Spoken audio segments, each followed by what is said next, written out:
Doutor Sidney, muito boa tarde. Estamos ao vivo. Boa tarde a todas as pessoas que nos acompanham na nossa TV IAB, aqueles aqui presentes na nossa sala Zoom. Estamos dando início a mais um webinar, hoje tratando mais uma vez, né, do tema envolvendo a inteligência artificial e especificamente trazendo aqui as implicações dessa ferramenta e desse amplo debate que vem se dando não só junto à comunidade brasileira, mas perante a comunidade internacional sobre a aplicação da inteligência artificial, né, nos diversos setores da sociedade e nos tribunais. Toda a preocupação é importante, não só para as questões que envolvem a magistratura e a advocacia, mas também o próprio jurisdicionado. Então, acho que não tenho dúvida que teremos um lindo debate, né, agora na parte da nossa tarde. É importante registrar, né, que a nossa mediadora e presidente da Comissão de Inteligência Artificial, doutora Ana Amélia, que também é vice-presidente da casa, vem desenvolvendo, desde o ano passado, uma sequência de encontros debatendo o tema da inteligência artificial e a sua implicação em diversos setores. E esse conteúdo, enfim, todo ele já disponibilizado nos nossos canais, vem trazendo importantes elementos, né, para o debate público e especialmente, né, as questões envolvendo a área do direito. Então, é uma felicidade muito grande que hoje nós possamos aqui estar discutindo o impacto da inteligência artificial nos tribunais e tendo como palestrante, né, o doutor Braulio Guzmão, que é juiz do trabalho e secretário-geral do Conselho do... Eu estou sem o nome aqui, só um minutinho. Conselho Superior da Justiça do Trabalho. Conselho Superior do seu Trabalho, perdão, e doutor Braulio, com a sua experiência como magistrado, né, nos trará aqui todos, né, certamente importantes elementos para toda essa discussão. Doutor Braulio Gus- Gabriel Guzmão é mestre em Direito pela Unibrasil, da Faculdades Integradas do Brasil, juiz do trabalho, do Tribunal Regional da Nona Região. Coordenou a gerência executiva, o Laboratório de Inovação e o Centro de Inteligência Artificial do PJE, no âmbito do Conselho Nacional de Justiça, nos períodos de setembro de 2014 a setembro de 2016 e de setembro de 2018 a setembro de 2020. E atualmente ocupa o cargo de secretário-geral do Conselho Superior da Justiça do Trabalho, encarregado pelo tratamento de dados do TST e do CSJT. Nos acompanha aqui a doutora Patrícia Medeiros, enfim, que vai participar, né, como debatedora, e o doutor Carlos Eduardo Machado, que é o primeiro vice-presidente, né, que nos abrilhanta aqui né, com a nossa, na nossa tarde, enfim, contribuindo para os debates. Eu, sem mais delongas, então, desde logo agradeço antecipadamente a presença, a magistratura presente, e passo a palavra à doutora Ana Amélia para o início dos trabalhos. Muito obrigado. Obrigada, presidente. Doutor Carlos Eduardo, pode fazer a abertura, o senhor também, seu primeiro VP.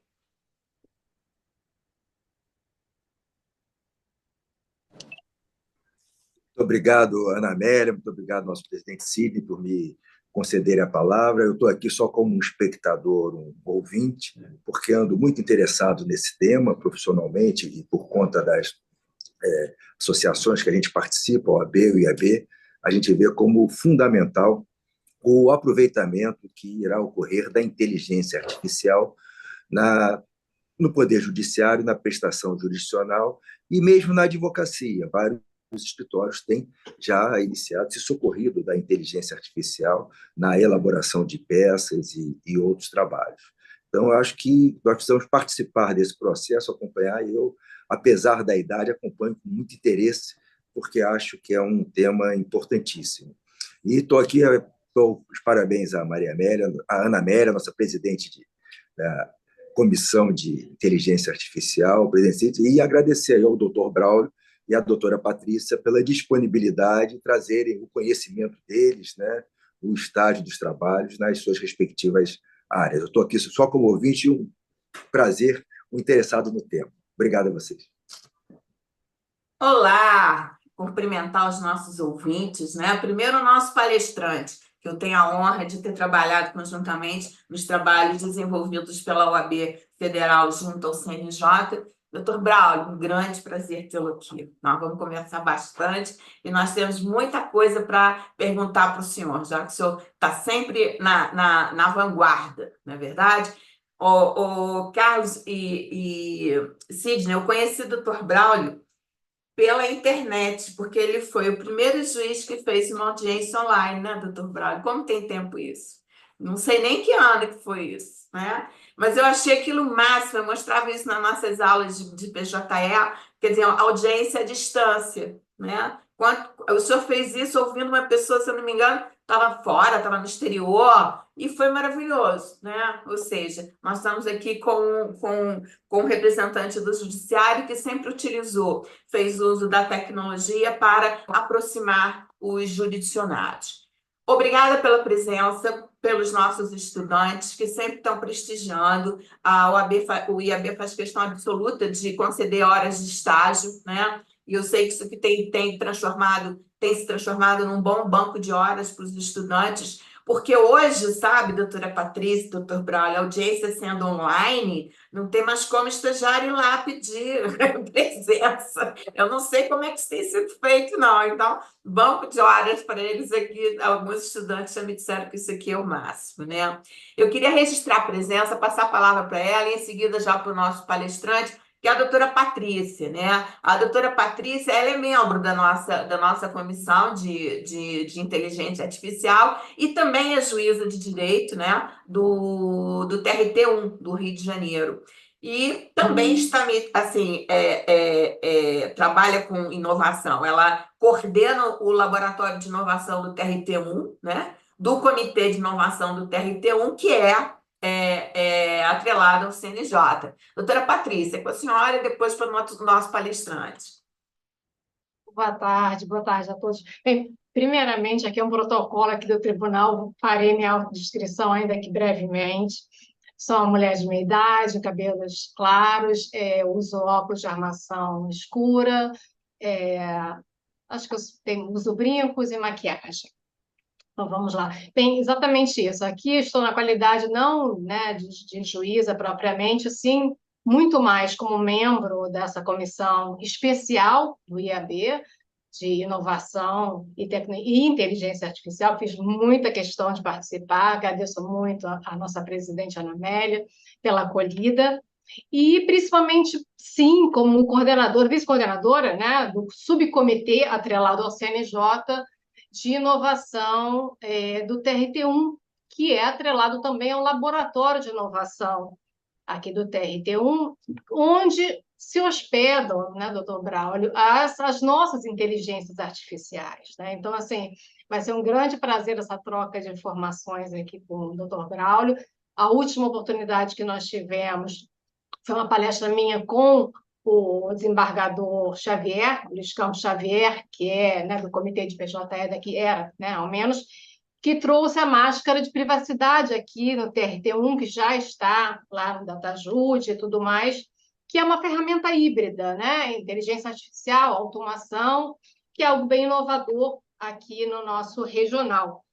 Então, de fato, estamos muito, muito contentes com a participação do juiz Braulio, que é essa referência na inovação desde sempre, uma referência para todos nós do judiciário e mais ainda trabalhista, e é exatamente com esse foco da inteligência artificial, da questão dos dados, né? A máscara da privacidade aqui do TRT1 cuida muito dessa questão da anonimização dos dados, né? Que é algo difícil até de se dizer, né?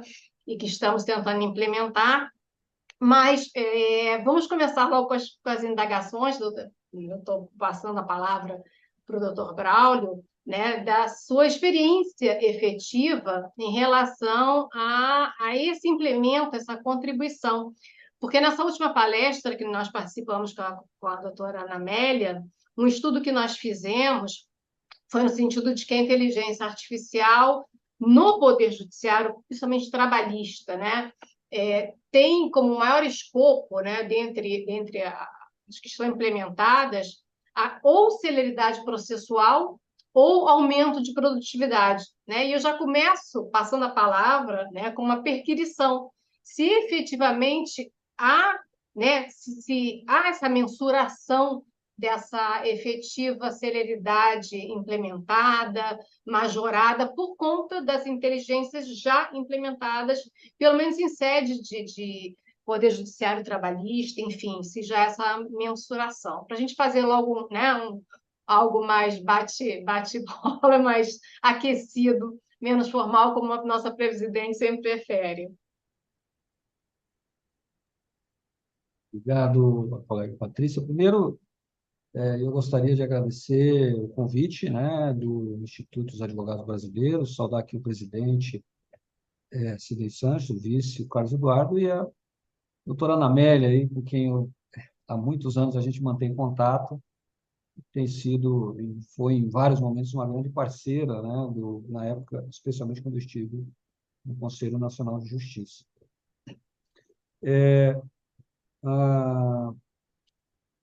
Este tema da inteligência artificial, antes de responder a sua pergunta, Patrícia, se me permite, né? Estão precisando dessa formalidade, somos colegas.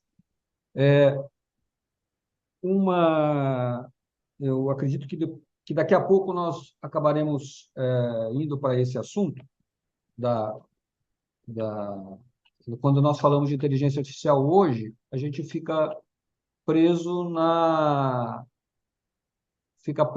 questão dessa IA que surgiu com muita força, né? Pelo menos no mercado, que é a tal da IA generativa, ou os grandes modelos de inteligência artificial, LLMs, cujo principal produto é o ChatGPT, né?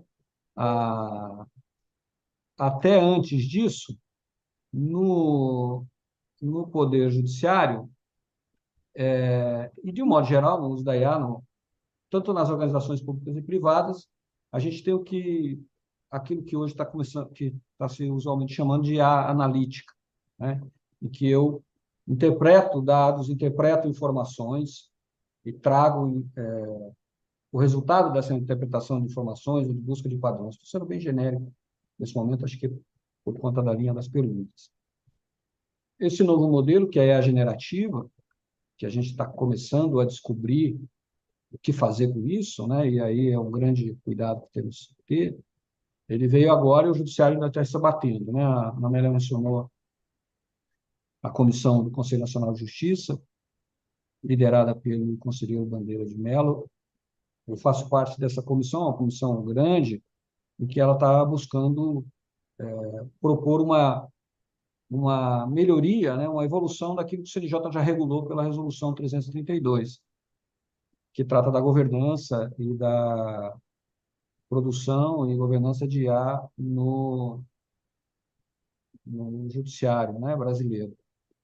Eu gosto sempre de afirmar que a Resolução 332 foi o primeiro documento, primeiro normativo de um órgão público no Brasil. Eu tive o prazer de participar da comissão, na época, do grupo de trabalho que apoiou o Conselho nesse projeto, né?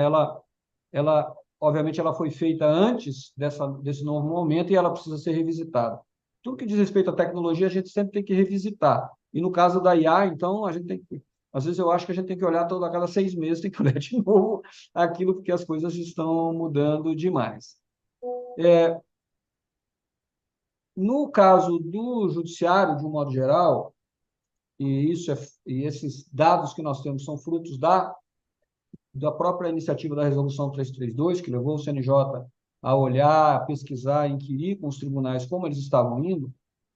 Hoje nós temos 53 tribunais no Brasil, dos 90 que têm projetos de inteligência artificial, tribunais e conselhos, 53.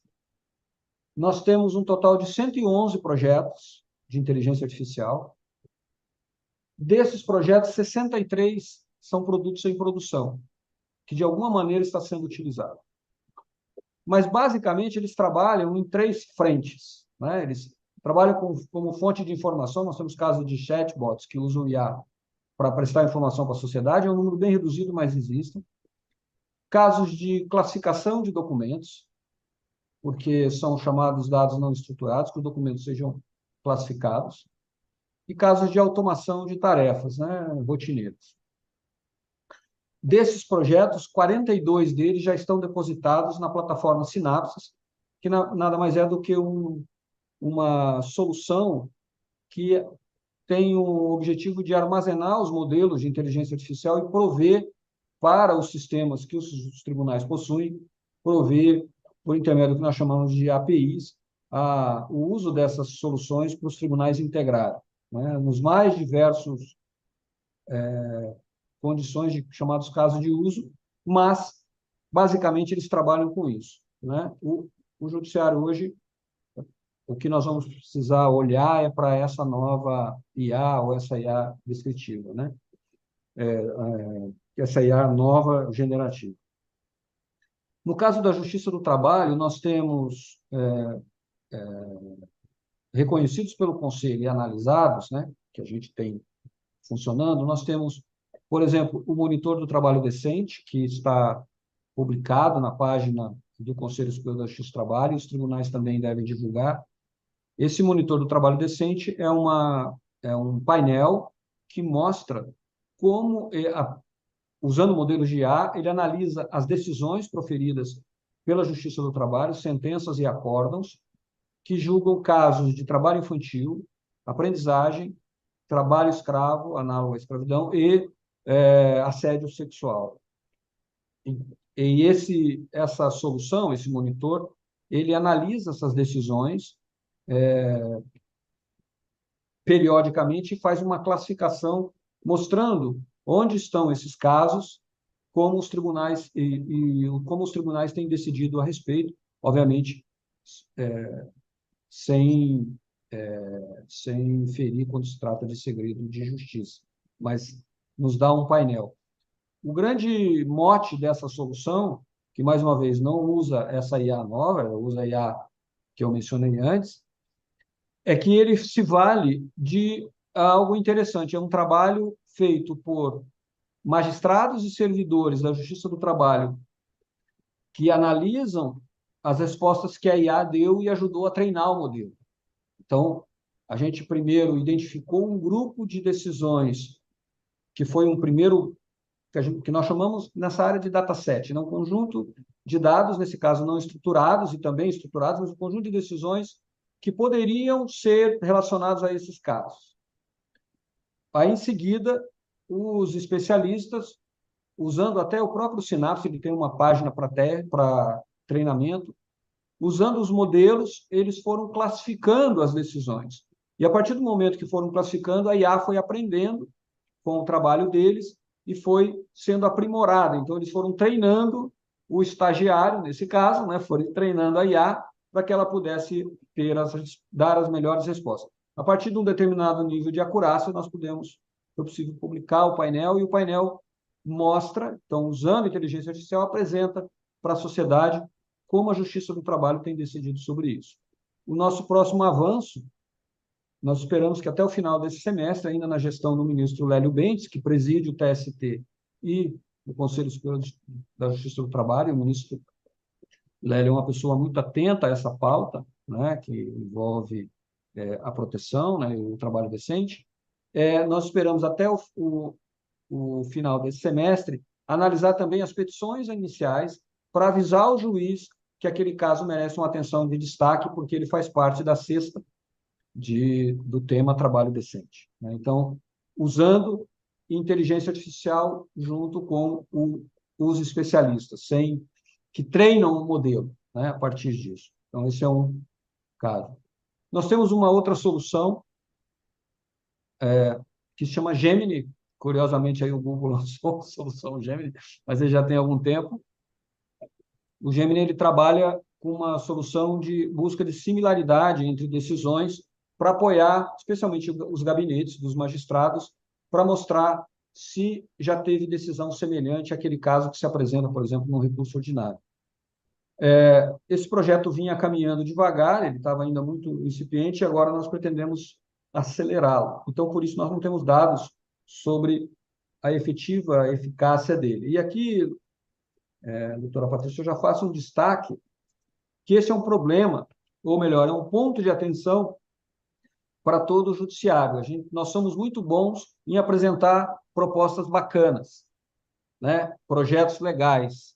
Só que a gente tem muita dificuldade em avaliar a efetiva entrega de valor desses produtos, né? E isso não é bom, porque nós gastamos recursos, seja horas de trabalho dos nossos especialistas, sejam tempos de processamento, uso de máquina, mas depois não analisamos. E aí, nesse aspecto, é muito importante o trabalho, por exemplo, dos laboratórios de inovação, que podem prototipar, não colocar para rodar, mas prototipar, analisar e poder implementar isso. Eu dou como exemplo 2 casos interessantes que não diz respeito propriamente à inteligência artificial, mas que ajuda nisso. O primeiro caso é o caso de um programa que nós lançamos para toda a Justiça do Trabalho, que nós chamamos de Startups JT. Esse programa das startups, o que nós fizemos? Nós convidamos juízes e servidores de toda a Justiça do Trabalho a apresentarem projetos, propostas ou problemas que eles gostariam de resolver com a tecnologia. Isso foi lançado no ano passado, no meados do ano passado. Nós recebemos quase 80 propostas, Ana Amélia, quase 80 propostas de toda a Justiça do Trabalho, e uma comissão analisou, reduziu para 20, e depois desses 20 projetos, eles foram detalhados, nós chegamos a 11 projetos que agora estão sendo executados, ainda como pilotos, num grupo específico de tribunais. Este grupo, desculpa, está tocando aqui, eu vou... Este grupo, esses 11 projetos, eles estão agora numa fase piloto, e uma das tarefas nesses projetos é que eles possam medir os resultados. E só serão concluídos os projetos que efetivamente entregarem valor, a partir de resultados específicos. Quantos usam, o índice de aceitação e etc. Porque a gente tem, eu falo de modo genérico, né? A gente tem projetos que, ok, mas o quanto eles entregam, né? Então, essa é um desafio que nós temos, um gap que nós temos para poder avançar em relação à inteligência artificial. Aqui no TST também há um produto, e concluindo, que já é utilizado pelo Gabinete dos Ministros, que chama BemTV. É uma solução que apoia os gabinetes para identificar casos semelhantes, para eles poderem otimizar o seu trabalho, porque o volume que se tem aqui é muito grande. E ele tem tido ótimos resultados, né? Então, os que eu identifico são isso. Existem outras iniciativas, mas elas são muito ínfimas e ainda estão no nível que nós chamamos de provas de conceito, e que aí eu nem sei se valeria a pena. O segundo exemplo que eu quero dar de medida, um da startup e o outro é de um projeto que nós estamos nacionalizando na Justiça do Trabalho, que é um projeto de automação, de construção de robôs, que eu chamo de robôs judiciários, RJs, e aí temos vários. Esse projeto começou no TRT da 9ª Região, e agora nós estamos expandindo para todo o TRT da 9ª Região, meu tribunal, a gente começou lá esse projeto.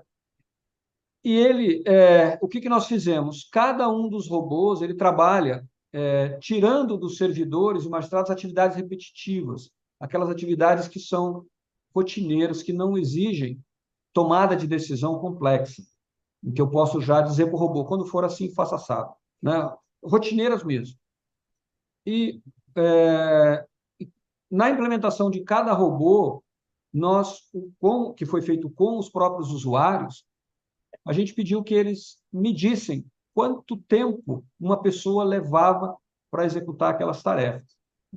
Esse projeto foi iniciado em 2021, então ele já tem 3 anos, e nós já passamos de 80 mil horas economizadas do trabalho de pessoas. E é um volume altíssimo. Em novembro do ano passado, ele significou o trabalho de 30 pessoas. Então, aí a gente pode medir. né? Então, dentro de um tribunal. Então, a gente pode. Mas esse é um desafio que ainda nós precisamos avançar muito e entender. Eu tive uma ideia, a ideia me parece boa, eu vou implementar essa ideia, seja com inteligência artificial, seja com automação, outra coisa, e depois eu vou ter que olhar para trás e ver se essa ideia resolveu o meu problema, e não apenas fazer ela por ela, né? Eu costumo dizer, quando falo, no caso específico de inteligência artificial, que ela precisa estar dentro de um contexto, ela precisa estar dentro da estratégia da instituição e ela precisa atuar para resolver problemas, e não a IA pela IA, senão ela fica brincadeira, né? Ela fica uma coisa só para eu brincar daqui. E nesse momento a gente não tem tempo para isso, nem recurso, né? A gente lida com dinheiro público e presta o serviço público. Então, é mais ou menos nesse sentido. Não sei se eu consegui responder sua pergunta, Patrícia, mas era isso nesse momento. Respondeu até mais, né? Certamente, é. Eu achei muito interessante, né, doutor Braulio, que o senhor disse, principalmente no aspecto da mensuração do resultado, né? Quando nós tivemos a oportunidade de trabalhar junto, o senhor testemunha que eu sempre dizia, como representante da advocacia, que a gente nunca foi chamado antes, né, para discutir juntos. Nós sempre éramos chamados, aliás, nem chamados, né, depois, né?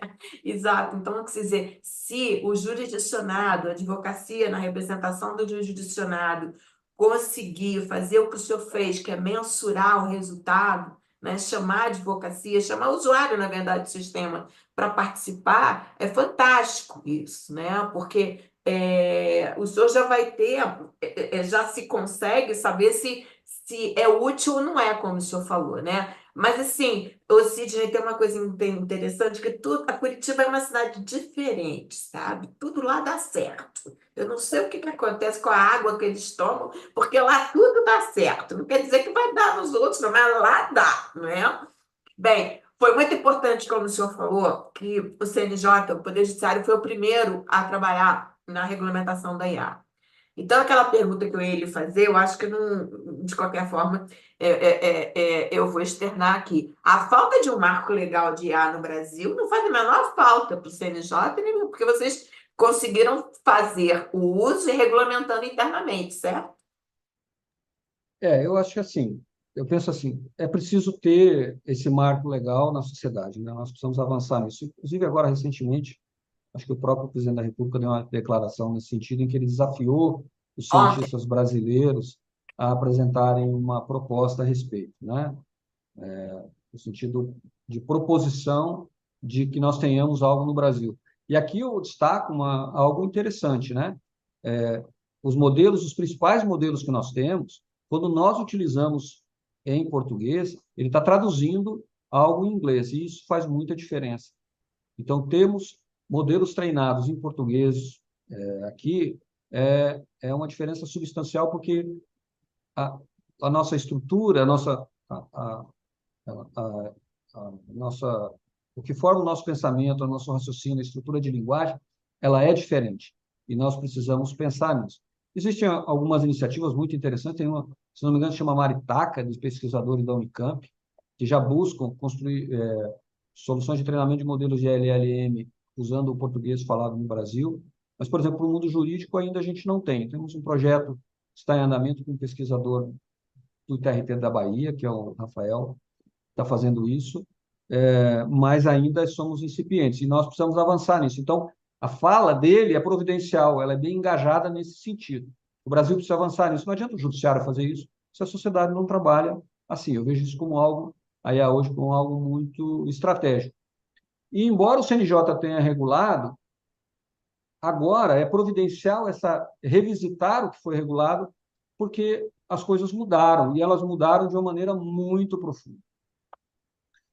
Alguns especialistas dizem que essa nova inteligência artificial, porque ela faz algo que não tinha antes, ela cria. Ela cria coisas obviamente, a partir do que já existe, mas ela cria textos, cria imagem, cria áudios, cria vídeos. É um negócio que, às vezes, se você não está ambientado com isso pode... Já assusta quem está, assusta mais quem não está. Então, desculpe, essa iniciativa do CNJ ela é providencial. porque a partir de um novo contexto, ela vai voltar a olhar para isso e apresentar. O grupo de trabalho que eu já mencionei, ele tem um prazo que não é longo aí para apresentar para a presidência do CNJ os resultados de uma proposição, e aí o Conselho vai avançar nas suas instâncias para que o Judiciário tenha algo regulado, né? E esse é o caminho agora. Desse grupo, doutor Braulio, conta para gente mais sobre esse Como é GT. que é um grupo de trabalho. Todas as vezes que o CNJ se debruça sobre um tema que é um tema complexo, é usual ele fazer o quê? Ele convidar pessoas de vários segmentos, ou tanto interno quanto externo da sociedade, nesse caso convidou especialistas também externos, em que ele se debruça sobre o tema e o grupo apresenta uma proposta para o Conselho. Aí o Conselho analisa e depois delibera se é o caso de uma resolução, como foi o caso da 332, ou de uma recomendação, enfim, ou se não vai fazer nada. Enfim, o grupo de trabalho tem essa missão, ele é coordenado sempre por um conselheiro, e aí ele avança com isso. E o grupo precisa trabalhar em várias frentes, precisa trabalhar na questão da governança, como é que ela vai se dar, como é que o judiciário vai olhar para esse tema e como é que isso vai ser analisado. Tem que olhar para a questão do uso efetivo, que condições ele vai se dar. Eu me lembro aqui que, antes de nós iniciarmos, que o doutor Carlos Eduardo mencionou a questão penal. Por exemplo, na 332 hoje, ela proíbe expressamente que hajam decisões automatizadas quando se trata do processo penal. E aí analisar se isso ainda faz sentido, se não faz, em que condições isso pode ocorrer, né? Então, sobre efetivos que nós, no jargão da TI, os chamados casos de uso, se é possível identificar em que condições a inteligência, seja as soluções que já existem ou as novas, com a IA generativa, elas poderiam ser usadas e como, né? Se soluções de mercado, se soluções apenas produzidas pela justiça, enfim, isso precisa ser visto. E o terceiro pilar, né, desse grupo é se debruçar sobre a questão da segurança e do risco, que é algo que a primeira resolução não se aprofundou tanto nisso, e o próprio trabalho que hoje a comunidade europeia está fazendo, tem uma proposta, inclusive está avançada aí para ser deliberada pela comunidade europeia, que tem como uma das suas bases a questão do risco. Então, se analisa qual é o risco, que o risco deve ser considerado. Então, ao implementar um modelo, quem implementa tem que dizer que risco é esperado, né? E isso vai delimitar muito qual é o apetite ao risco que nós temos a utilizar a inteligência artificial, até onde nós queremos ir com isso, né? Então, para dar para colocar também esse pilar, né? Essa análise do risco. Então, essa é a ideia que se trabalha. Aí eu lembrei de uma coisa, aquela videoconferência foi em 2013, tá? Faz um pouco de tempo. Tá vendo? Ela Depois eu estava... conheci o doutor Braulio, trabalhar com ele. A autora da ação estava em Portugal, tadinho. Tá vendo? Depois de eu conheci o doutor Braulio, eu achei nos meus arquivos. Eu falei, mas é o doutor Braulio, só que naquela época eu não me conhecia, né? Você vê lá atrás, né? Antes passava a doutora Os meus Patrícia. cabelos não eram tão brancos assim, eram mais escuros. Isso acontece com todo mundo, doutor Braulio.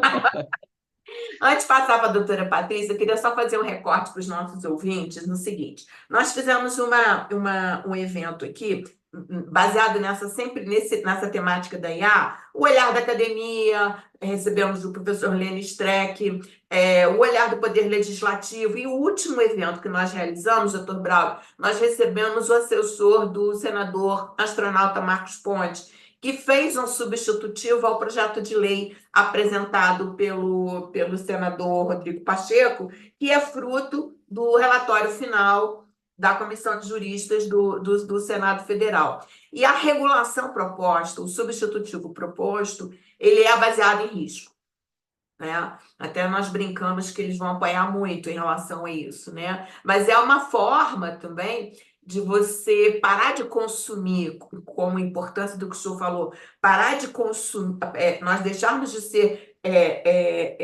consumir IA dos outros e ter uma IA nossa, né? Uma IA que fale português. E isso que o senhor está falando está perfeito, que ontem o presidente deu uma declaração que saiu em todos os jornais, dizendo que ele esteve com o presidente da Espanha e chamou o MCT, chamou o Conselho de... Agora esqueci o nome. Porque ele quer uma IA, tá? Até a abertura do discurso de abertura que é feito pelo Brasil na ONU. Ele quer levar uma proposta de uma IA que fale português, né? Ou seja, então estão todos trabalhando, né? E eu queria perguntar uma coisa para o senhor antes de passar para a doutora Patrícia. Essa, para nós, advogados, nós estamos vendo do outro lado, né, do balcão. Tem IA em todos os tribunais, e nós não sabemos o que cada uma faz em cada tribunal. O senhor não acha que isso é um tema para ser enfrentado pelo GT ou não está sendo considerado isso? Tá, sim, o grupo de trabalho ele tem como missão levantar tudo isso. Esse painel que o CNJ publica, ele responde a isso, né? É um painel que o CNJ está disponível para todo mundo lá no site no portal do Conselho, mas o grupo vai voltar a olhar isso, né? Para ver o que está sendo feito. Não são todos os tribunais que utilizam. E, assim,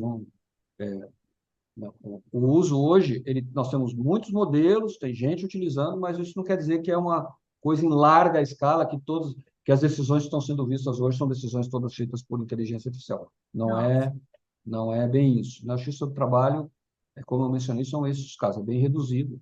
E se alguém está fazendo aí, está fazendo escondido. É porque, por exemplo, o CNJ, ele não vai regular nem o STJ, nem o STF. Então, tem Não, o iniciativa CNJ só não atua no em CSF. face do STF. Pois é, então, tem inteligências artificiais lá que a gente não sabe exatamente. No caso do STJ, por exemplo, o STJ utiliza para Sim, algumas ações, e acho que isso é bem divulgado, né? Assim, se tem tribunal utilizando e não divulga, aí é uma questão da governança, né? A própria resolução prevê aí salvaguardas para que eles possam tornar isso público, né? Tem transparência, essa palavra da moda que é o accountability, etc. Isso está previsto na é, resolução, né? entendi. Doutora Patrícia, a senhora quer alguma Sim, observação? sim, aproveitando exatamente essa questão da transparência, né, e fazendo propaganda lá do laboratório, né, do TRT1 de inovação, que agora se chama Lírio. Nós fizemos um concurso e ficou o nome, né, Lírio, né, Laboratório de Inovação do Rio. Fica aí o símbolo, né, enfim, a logo de um lírio e que tem a ver com inovação e tudo mais. Depois eu vou ver se eu consigo colocar no YouTube, postar o link, que é bem interessante porque a gente cai na questão da transparência. Lá há o elenco de inteligências artificiais que estão sendo ou implementadas, ou em projeto piloto, ou já utilizadas. Nós temos, por exemplo, o robô Preá, né, que é bem interessante, que é também um misto, né, híbrido, tem um aspecto de inteligência artificial, porque utiliza algoritmos e tudo mais, mas também de automação, porque aí substitui o trabalho, né, de servidores e tudo mais. E então é bem interessante e importante, né? Como a presidente Ana Amélia colocou, né? Que os advogados acompanhem os avanços. Essa, por exemplo, a máscara da privacidade, eu acho fundamental, porque passa pela questão do sigilo dos dados, tem que perpassar pela análise da advocacia, né? O que efetivamente pode ser, até por uma questão de transparência endoprocessual, extraprocessual, sigilo de dados processuais, todas essas questões são muito importantes. Né? E aí eu volto à questão da Resolução 332 de 2020, né? Eu acho que o simples fato de a gente pensar em 2020, nós estamos em 2024, no modus operandi de uma inteligência artificial, que aí eu vou discordar um pouquinho do colega Braulio. Eu não digo que de 6 meses, acho que de 2 em 2 semanas nós temos que nos debruçar, assim, em termos de ferramenta, né, para acompanhar, né? Tantos aí vem a questão do Gemini, né, em cotejo com o chat GPT, porque é num crescente que a demanda está difícil realmente de acompanhar.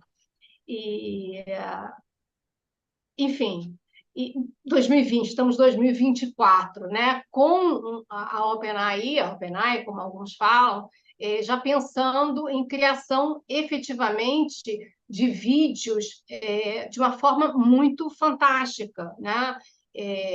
E, dentre outras questões, a Amazon agora está contratando já robôs humanoides com também inteligência artificial. É um pouco assustador até, né? E essa questão, eu acho que tem que ser em tanto a advocacia como o Poder Judiciário, porque depois o susto vai ser muito grande, penso eu, né, para nós acompanharmos. Então, essa questão da transparência é fundamental. Acho que os laboratórios, o Poder Judiciário, os tribunais têm que trazer sempre, né, todas as ferramentas que estão sendo criadas ou estão sendo implementadas e trazer, sim, né, a participação da advocacia, principalmente nesses setores que não são de automação interna, né, que não substitui efetivamente o servidor, mas que tem uma repercussão extraprocessual, que é a questão dos dados, do sigilo e tudo mais.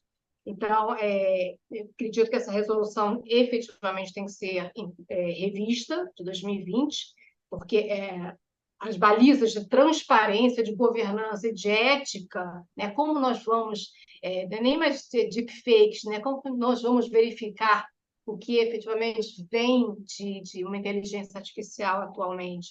Já se fala, né, de blockchain para tudo, para registrar tudo, para verificar se efetivamente advém do ser humano ou não. Enfim, são N questões que nós temos que nos debruçar, e o Poder Judiciário, na vanguarda disso, sem sombra de dúvidas, acho que já pode se adiantar nesse particular, até para proteger, né, o usuário final, né, que é o cidadão que está totalmente alheio, né, a essa situação prática sendo implementada, né? Então, são essas minhas considerações. Não é a última palestra, foi uma preocupação que eu trouxe à baila na questão dos dados que são utilizados até para geração dos dados, da qualidade dos dados. Eu estou fazendo um curso, Braulio, de anotação de dados para modelos de inteligência artificial no judiciário, no CNJ, muito interessante, bem atual, porque isso tem a qualidade dos dados que nós trabalhamos também, né? Nós temos que cuidar muito bem desses dados, e isso perpassa tanto pela advocacia como pelo próprio Poder Judiciário, né? Dados corretos, lançamentos corretos, registros corretos, válidos e relevantes. Então, são essas minhas considerações. Eu acho que tem que ter uma participação, sim, né? Não pode ser aquele susto, agora nós temos isso, naquilo, agora nós temos aquilo outro, e a transparência nesse particular é fundamental, sem sombra de dúvidas. Obrigada, doutora. Doutor Braulio, no final de 2003, o ministro Barroso convidou as Big Techs para apresentar soluções para o Poder Judiciário, né? O que o senhor fala sobre isso para a gente? Achei interessante. Na verdade, depois, na sequência, né, o Supremo, isso foi feito no âmbito do Supremo Tribunal Federal, né? Depois, o Supremo abriu um edital em que convidou quem quisesse, né, qualquer law tech, né, ou legal tech, para apresentarem lá respostas a um desafio que foi feito, né? O desafio apresentou um conjunto de dados, um dataset de processos tramitando no Supremo, e que eles pudessem apresentar resumos, que quem conseguiria apresentar um resumo do caso, né, daquele caso que estava em tramitação. A entrega foi feita há algumas semanas. Eu acho que o Supremo deve logo apresentar o resultado disso, tornar público, né, o resultado dessa iniciativa. Eu achei interessante, porque, usando a expressão aqui de um amigo que diz assim, neste tema da IA generativa, e nesse caso o desafio que o ministro Barroso fez foi, nesse sentido, obviamente, quem se apresentou para atender o desafio foi usando a chamada IA generativa, né?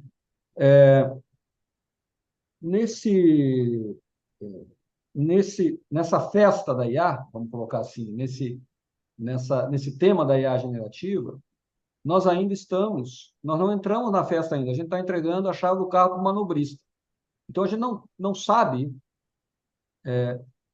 onde isso vai dar.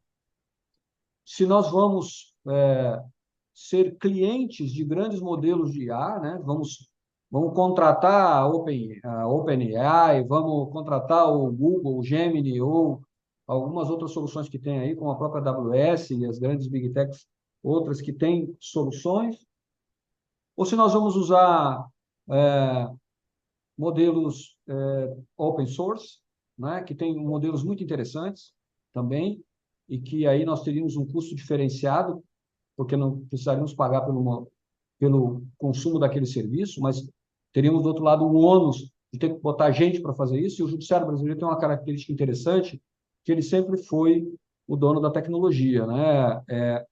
Uma das diretrizes do Conselho, isso desde sempre, é de não dependência tecnológica o máximo que puder. Obviamente, agora, com essa nova IA, surge um grande desafio, porque esses grandes modelos estão nas mãos de algumas Big Techs. E aqui tem um dado interessante, Ana Amélia, que eu acho que vale a pena a gente pensar, eu não sei se eu vou conseguir me fazer entender nessa reflexão. Mas imagine assim, o ChatGPT quem é? Imagine que ele é um assistente seu. Mas ele é um assistente seu que ele sabe de tudo. Ele tem muita informação, não só jurídica. Entendeu, doutor Sidney? Ele sabe de tudo. Quanto custa um cara que sabe de tudo? Custa caro. Porque ele vai poder te dar resposta sobre qualquer coisa. Mas, obviamente, tem uma característica interessante, é que quando ele não sabe, ele inventa. É o que eles chamam de alucinação. Então, ele vai sempre responder. Mas, no mundo jurídico ou em outras áreas do conhecimento, nós temos hoje modelos de IA generativa, por exemplo, fazendo trabalhos na área de medicamentos, entregando resultados muito mais rápidos, né, com grande sucesso para pesquisa, né? Mas, dependendo da minha necessidade, vou usar uma expressão do mercado negocial, a necessidade que eu tenho, eu não preciso contratar esse cara que sabe tudo, eu posso contratar o especialista naquele contexto. E ele custa mais barato. Mas eu preciso descobrir o que eu preciso tirar dele e treiná-lo para isso. Então, eu vou preparar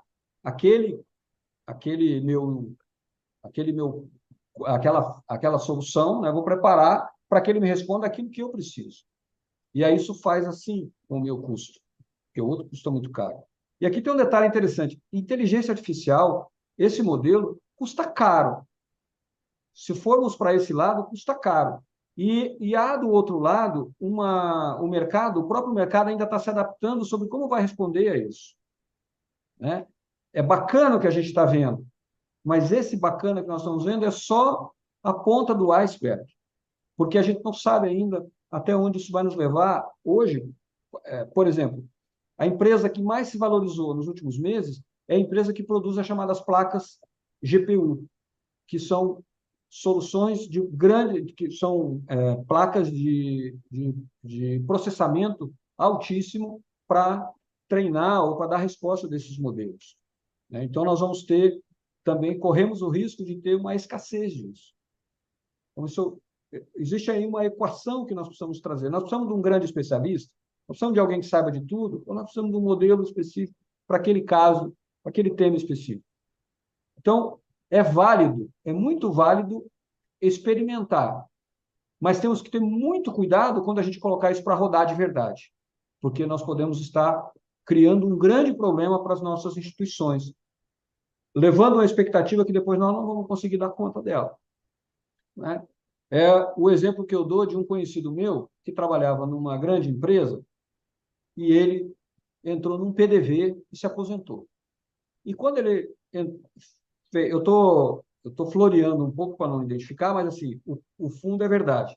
Ele entrou no PDV e ganhou uma bolada. O que ele fez? Ele comprou uma BMW. Só que o salário, a aposentadoria dele, se ele bater aquele carro, ele está ferrado. Porque ele assumiu um custo muito alto para aquilo que ele vai ter no futuro.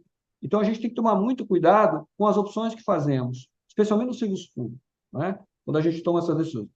A nossa preocupação hoje, e eu falo isso de modo geral no judiciário, é isso, é poder encontrar um ponto de equilíbrio. Nós vamos utilizar essa inteligência artificial, mas a gente precisa ainda identificar como, em quais condições, né, e qual o risco que queremos tomar e o custo que isso vai nos dar. E aí, concordo com a doutora Patrícia quando ela fala dos dados, porque você não faz inteligência artificial, você não produz nada sem dados. E se você não tiver uma adequada governança de dados, que é um tema que já aí mereceria um outro evento, né?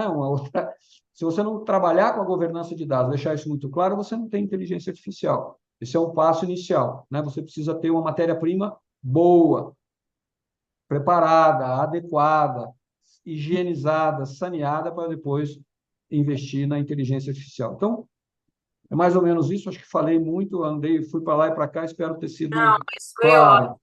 Até porque a advocacia não vai se esquecer, né, doutor Braulio, de que teve um assessor, claro, né, sempre a culpa é do estagiário, que inventou lá uma jurisprudência, aí o advogado com a inteligência humana foi lá e descobriu que era fake. Então, assim, isso daí é o que, na verdade, nos preocupa. O TRT1 realizou um evento, depois vou mandar o link para o senhor, Desafios da IA na Justiça do Trabalho, né? Em que a gente falou, juiz robô não vai rolar, não tem jeito ter juiz robô, não, né? Ele pode saber tudo, mas ele também não vai saber, ele não vai substituir os juízes, assim como a IA também não vai substituir a advocacia, na verdade. Eu queria passar para vocês aqui o retorno dos nossos, em Presidente Cid, o retorno dos nossos ouvintes, né? Doutor Braulio, André Zipperer, boa tarde, um forte abraço ao doutor Braulio, que colocou o TRT do Paraná na vanguarda aqui no uso da tecnologia. Concordo, André. Ele também fala saudade do escritório digital, pai do PJE. Eu também, doutora André. Trabalhei tanto para esse escritório digital lá nos, como é que chama? Nos primórdios do PJE, em que o TRT Rio sofreu tanto, quantos meses fora do ar, né? A gente foi cobaia, né? O senhor sabe disso. Tinha um escritório maravilhoso, passei 2 dias lá com a TI, Sidney, para entender aquilo, e estava tudo errado para a advocacia. Aí tiraram aquela ferramenta maravilhosa, né? Marcelo Conrado, nosso membro, parabenizando, né? A Valéria Ribeiro também, Alexandre Araújo. É isso que a gente pretende, né, presidente, passar adiante, compartilhar esse conhecimento, né, doutor Braulio, que a gente sabe que não é, na verdade, assim, um conhecimento tão democrático. Te garanto que tem advogado que não sabe nem procurar, né? A plataforma Sinapse, para encerrar aqui agora e passar para o nosso presidente, a plataforma Sinapse, advogado consegue entender aquilo ali ou não? Não estou falando que a gente Vamos lá, vamos tentar aqui explica, explicar um vai. pouco do Sinapse, que esse projeto é um projeto que eu tenho um carinho muito grande por ele.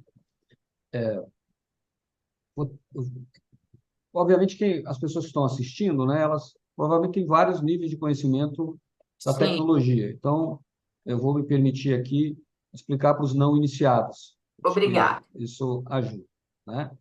Então,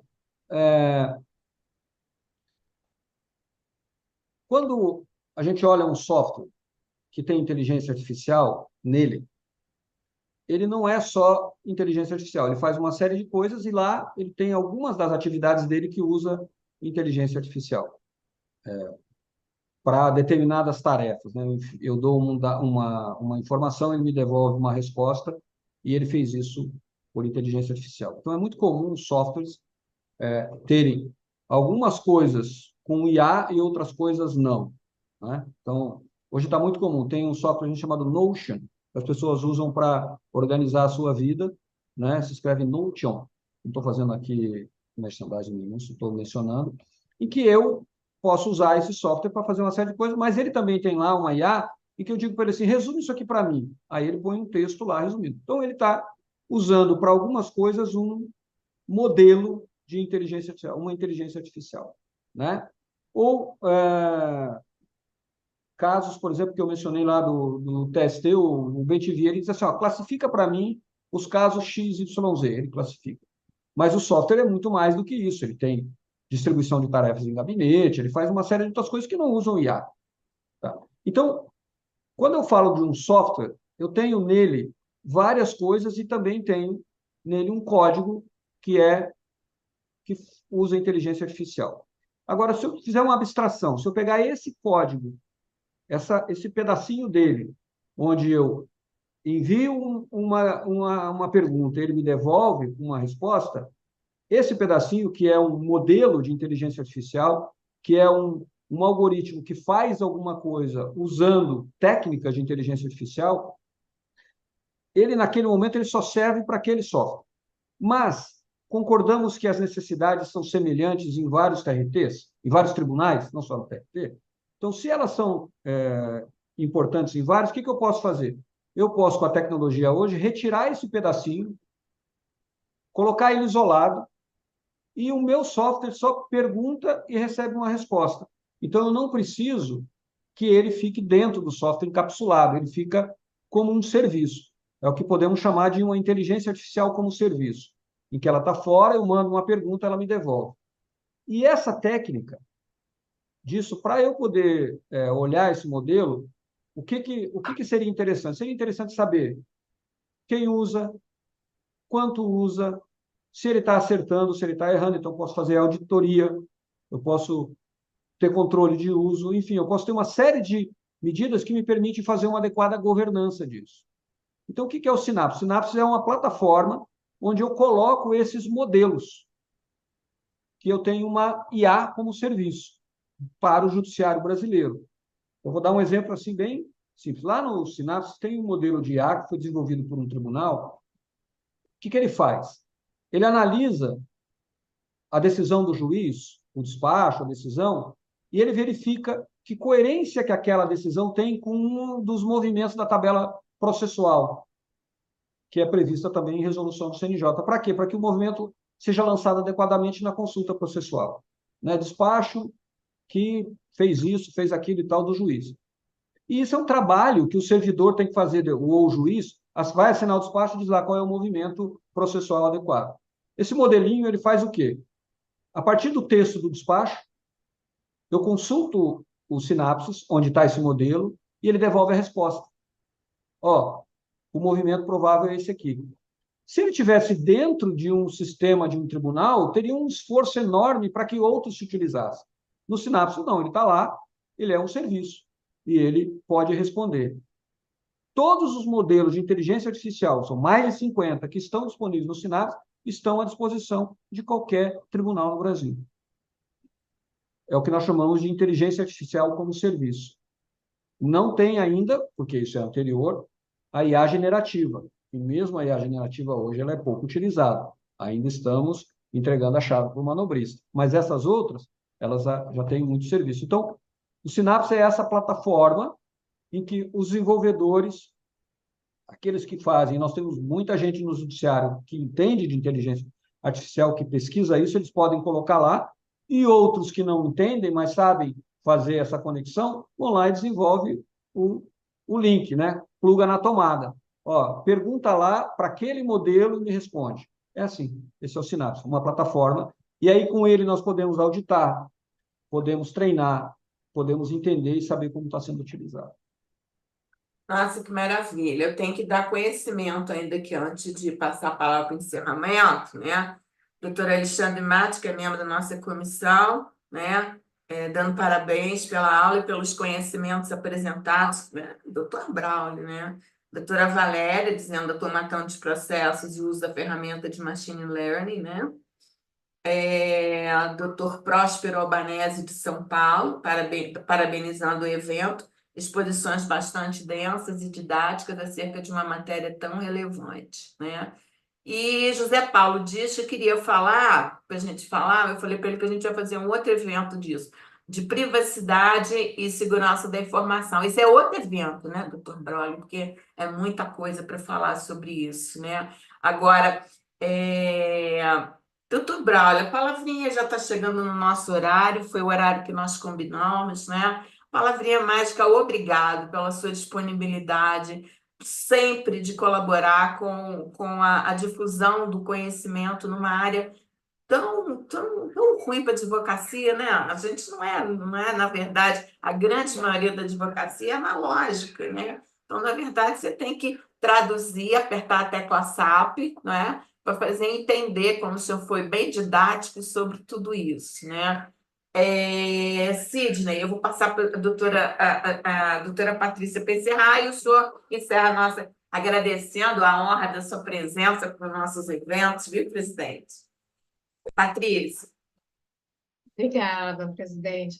Bem, é exatamente isso, agradecer muito a contribuição do colega Braulio, referência para todos nós, e fazer um convite, né? Em setembro, 4, 5 e 6 de setembro, nós vamos ter aqui no Rio de Janeiro o Encontro Nacional dos Laboratórios de Inovação do Poder Judiciário, né? Nós vamos sediar aqui. E acredito que seja bem interessante, porque todas as inteligências artificiais que estiverem atreladas, né, serão trazidas e debatidas, serão exposições muito interessantes. Quem puder, a doutora Ana Amélia agora está em Brasília, enfim, o doutor Braulio também, mas o doutor Sidney eu sei que está por aqui, o doutor Carlos Eduardo também, nossos ouvintes que estiverem aqui no Rio, acho que vai ser bem interessante para todos que são entusiastas, não só da inteligência artificial, mas também da inovação como um todo. O senhor quer se despedir, doutor Braulio? Assim, eu quero agradecer demais o convite, foi um prazer. Esse assunto é um assunto que me agrada muito falar sobre ele, eu gosto, então eu me senti muito bem, foi uma hora muito, nem vi passar o tempo, muito bom. E agradecer mais uma vez a vocês pelo convite.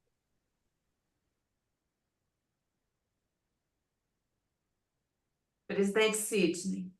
Bom, mais uma vez agradecer, né? E pela disponibilidade, né, da doutora Patrícia, doutor Braulio, de estar aqui conosco nessa tarde, discutindo um tema tão importante, né? Parabenizar também a doutora Ana Amélia, que tem feito um trabalho espetacular na condução da Comissão de Inteligência Artificial. Enfim, é uma comissão, uma comissão especial, voltada e muito dedicada a encontrar, né, soluções, né, para esse tema tem se discutindo tanto e com todas as suas complexidades e dificuldades. Foi bom ouvir aqui, né, o compromisso, né, da magistratura, né, com a transparência, com a ética e, sobretudo, né, com a participação da advocacia nesse processo todo. Eu acho que certamente isso vai contribuir, né, dentro da finalidade maior, que é entregar para o jurisdicionado o melhor resultado possível, né?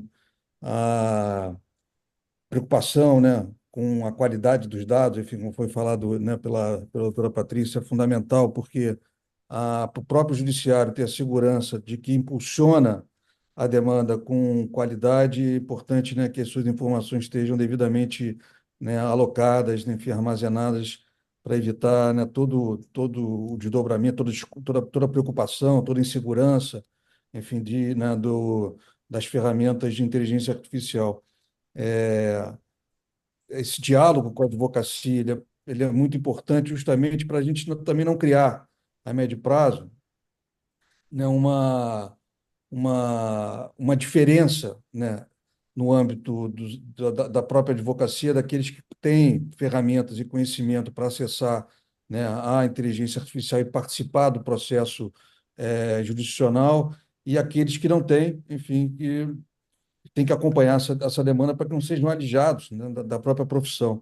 Então, são muitos desafios, né, que o CNJ tem um papel importantíssimo nisso, né, de envolver a advocacia nos projetos anuais, né, do Judiciário, onde, para evitar que a gente não tenha lacunas, né, e castas, né, de advogados que podem, advogados que não podem, né? Então, eu acho que esse debate é um debate muito importante. Então, eu acho que a advocacia tem muito a contribuir para a magistratura, né, para que essa informação seja mais limpa e mais segura possível. E, doutor Braulio, fica o convite aqui para Vossa Excelência fazer parte passar a integrar os quadros do Instituto dos Advogados Brasileiros. Então, tenho certeza que a doutora Ana Amélia, enfim, Ser junto com madrinha. Oi? Quero ser junto com a, madrinha. junto com a doutora Patrícia, né, vou ficar feliz em serem Certamente. suas madrinhas, né, enfim, é importante, nós estamos numa academia, né, com muita tradição, são 180 anos atuando, enfim, né, na melhoria, no aprimoramento do ordenamento jurídico brasileiro. Então, e com essa característica, é uma casa de juristas, não temos só advogados, nós temos a magistratura, nós temos membros da advocacia pública, membros do Ministério Público, enfim, pensadores da área do direito. E como Vossa Excelência é um pensador da área do direito, e especialmente nesse momento onde a tecnologia vem trazendo tantas inseguranças, tê-lo entre nós e contribuindo para a qualidade do debate vai ser uma honra, e fica desde logo o convite. Enfim, o convite é público, eu não quis gerar nenhum tipo de constrangimento, ao contrário, ele é muito carinhoso, e eu tenho certeza que a Vossa Excelência não vai se arrepender. Eu agradeço a presença dos internautas que nos acompanharam, né, enfim, pela TV IAB, ao Carlos Eduardo Machado, né, que está aqui conosco acompanhando. O Carlos Eduardo tem participado bastante desse debate envolvendo, né, os desdobramentos, os impactos da inteligência artificial. Ou seja, foi uma reunião aqui de pessoas muito interessadas, porque eu também me associo, né, aos entusiastas do tema. Então, boa tarde a todos, boa semana, bom trabalho aos que nos assistem e aos que aqui participaram. Dobral, mais uma vez, muito obrigado. E Patrícia, doutora Patrícia, muito obrigado pelo carinho. Amélia, um beijo e até breve. Até o próximo evento da Comissão de Inteligência Artificial. Mês que vem, nós vamos falar sobre inovações inovações financeiras, inovações no sistema financeiro brasileiro. Vem Drex, vem cripto, vem todo esse mundo diferente. Até logo, gente. Obrigado. Obrigada.